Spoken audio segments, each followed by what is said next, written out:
You like a free t-shirt then? For the true believers in the current Labour Party, this is the must-have item at conference.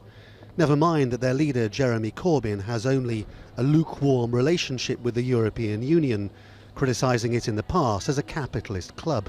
Convincing him to defeat Brexit is everything now. The Labour Party is a democratic party. Well, it's becoming a more democratic party, and I think that the leadership will accept the voice of the members, and that's about democracy. And actually the call for a new referendum on Brexit is also about democracy. Labour membership has boomed under a philosophy that says the wider the wealth gap in Britain, the harder you have to fight back. Until now, this unrepentant socialism had maintained a deafening silence over Brexit, but no longer. Over the course of this week, the Labour Party has unveiled a whole set of eye-catching, aggressively positioned policies in favour of redistributing wealth to working people, things like putting workers on company boards, renationalising key services, that sort of thing. And every single one of them could be achieved without the UK having to leave the European Union. We will vote against her deal.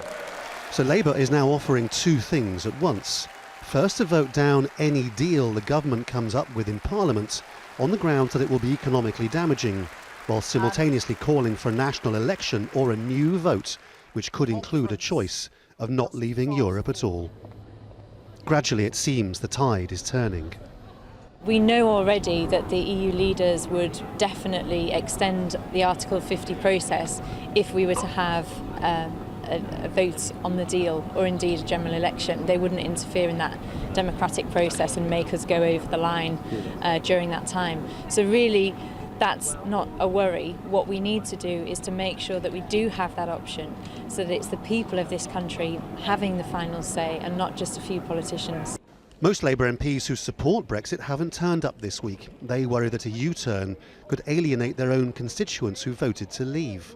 This veteran looked suddenly like a stranger in his own party. When 17.5 million people vote, we know that Cameron thought he was going to get a different result.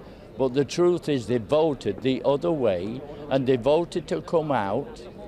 And I don't think you can fly in the face of people, 70% in some constituencies, voting to get out. Simple as that. Brexit is so important, yet so impossibly complicated. Last week there was no future but Brexit, even if nobody knows what that entails. Suddenly it appears a gap has emerged.